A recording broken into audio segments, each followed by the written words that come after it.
Patrick Netherton Show, 11:30 The Tiger. He's Rogers. I'm Patrick. We're very pleased to have you with us. And, of course, we're pleased to be joined by the vice chair of the NCAA Tournament Selection Committee and Southland Conference Commissioner. He is Tom Burnett. Tom, how are you, man?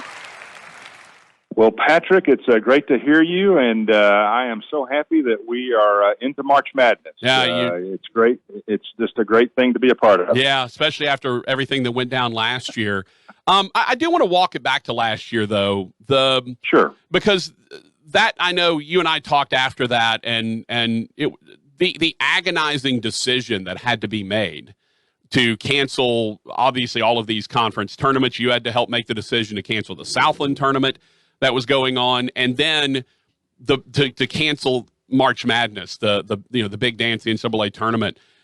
To have it now be on the cusp of happening, and it seems like it's going to be fine, and COVID is popped up for a couple of teams, but everyone else seems to be managing it. How happy are you from what you felt last year to what's going on this year? Well, a year ago, that was really a dark moment for all of us. And, we've, obviously outside of college athletics, everyone's experienced, a really rough, tough year. And when we think back to when that had to happen, as you mentioned, we had to cancel the Southland Conference tournament at the same time. And, I'm literally kind of tucked away in a bathroom because that was the only private place I could get, and ordering women's teams off the floor. Yeah. And that it's over. That professionally was maybe one of the lowest, if not the lowest moment, but to rebound and to see what collectively all of us in college athletics and those that support our great game here of basketball have done to make this happen. And you think about the mountain we have climbed, and here we are in March Madness. And I will tell you, here in Indianapolis now, you're seeing all the teams report, come into their hotels, get their testing done, get their quarantining out of the way so they can go practice. And, Thursday we're tipping it off, and we've got some great games. And, it's just a terrific thing to be a part of, obviously, personally. But professionally, I'm so proud of just our enterprise here and everyone who touches that. People that follow the sport, our TV partners, our radio broadcasters, everybody involved. It's just been a great collective effort, and just very fortunate and proud to be a part of it. How long have you been in Indianapolis now? Well, I got here a week ago Tuesday. Mm-hmm. And I decided to drive, made the 2-day drive here to Indianapolis, and had to pack for 29 days. Yeah. So I think there's 21 of those left.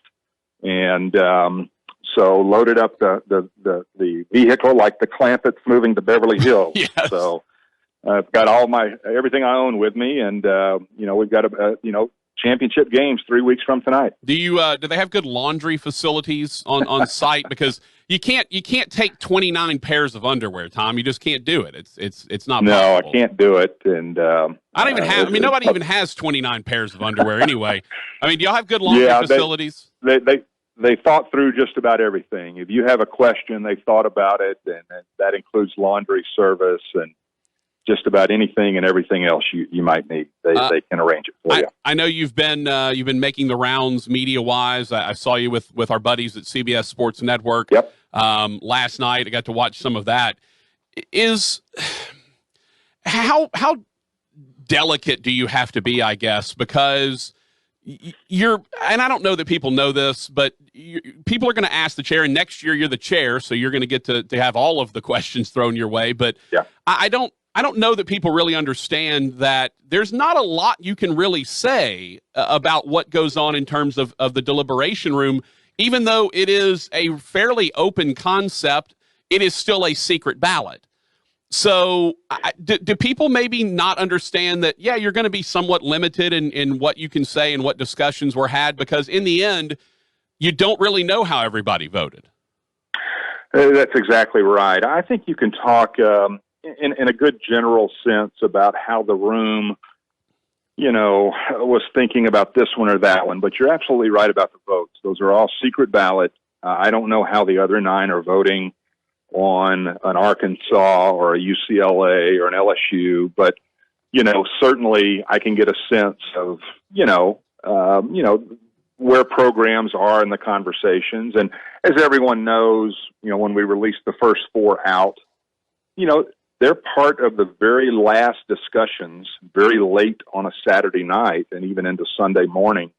So publicly, and like you say, people generally know, we're probably not going to go a whole lot deeper on a dive about this team or that team that maybe just got in or just got left out.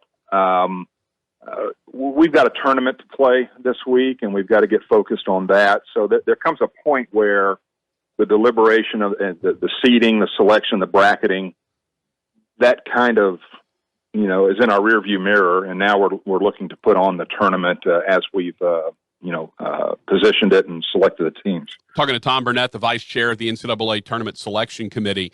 How many brackets did y'all have working at the end of this thing? Because obviously you have to prepare for, Illinois wins the Big Ten championship. Well, no, they didn't. We've got LSU wins the SEC tournament. No, they didn't. How many? Can you tell us how many brackets y'all kind of had floating in the ether while you were waiting on all these things to get done? Yeah, we had about 4 or 5 contingencies, and a lot of that, like you say, it's depending on the Sunday championship games. And the one game that did not impact what we did, we knew going into the Big Ten championship that result would not change anything. Okay. But you do have to have a contingency. What if Cincinnati beats Houston? What if this happens, even in the Patriot League, if Colgate loses to Loyola, Maryland, what happens there? So if St. Bonaventure wins or not. So there are a number of brackets we're looking at based upon outcomes. But, one of the great things that we work with is a terrific IT staff here at the NCAA that can, really, maybe not at the push of a button, but they can, produce brackets based upon these scenarios. But that doesn't change. The committee still has to walk through every step of every bracket. So that's what a lot of Sunday is going through the contingencies and really spending, multiple hours looking at what those might be. The main thrust, obviously, here in Louisiana has been LSU is underseeded. How are they an 8? Should have been a 7, maybe a 6. I personally, I don't get into seeding discussions. I know some of the things that go on. I know sometimes a team is moved down a line because of the bracketing principles. It happens sometimes. Kind of walk me through LSU as much as you can on why they were an 8 as opposed to maybe a 7.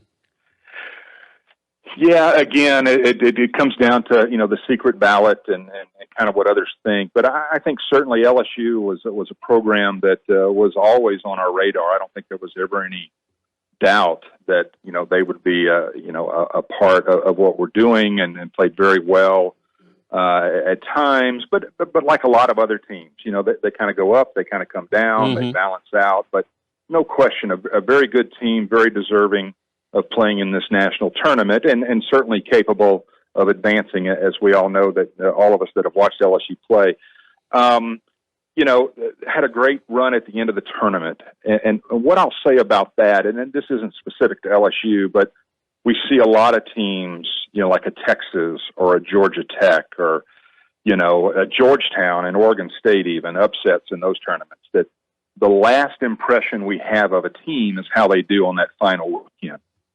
Well, the committee takes all of that into account, but we're looking at the full body of work. Right. We need to know what LSU did in November and December as we got going.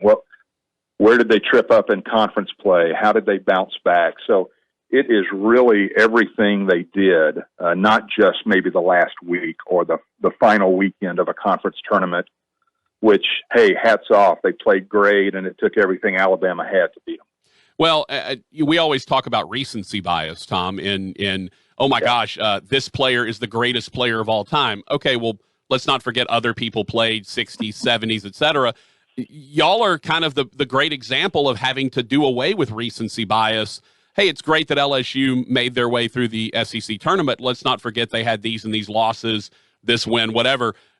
How hard is that to sort of take away what you're seeing right in front of you on a Saturday or a Sunday and be able to go back and peruse everything that happened to not be guilty of recency bias? Well, we certainly have all the data at our fingertips, and we're looking at multiple, not only the NCAA net ratings, but all, the Ken Palm and all of the other metrics that we look at throughout the year. So, years ago, the committee used to have a principle that how you were playing in the last 10 to 12 games of the year had a more significant impact than it does now. It's not to say we wouldn't discount it. I will tell you, if anyone wins 10 or 12 in a row or plays spectacularly well in that stretch, the committee is going to take notice of that. Mm-hmm. But, we can't discount, what Baylor did versus Illinois back in November, or what, a team like St. Louis, for example, that did not make the field. They're one of the replacement teams that are possible. But remember, they beat LSU back early in the season.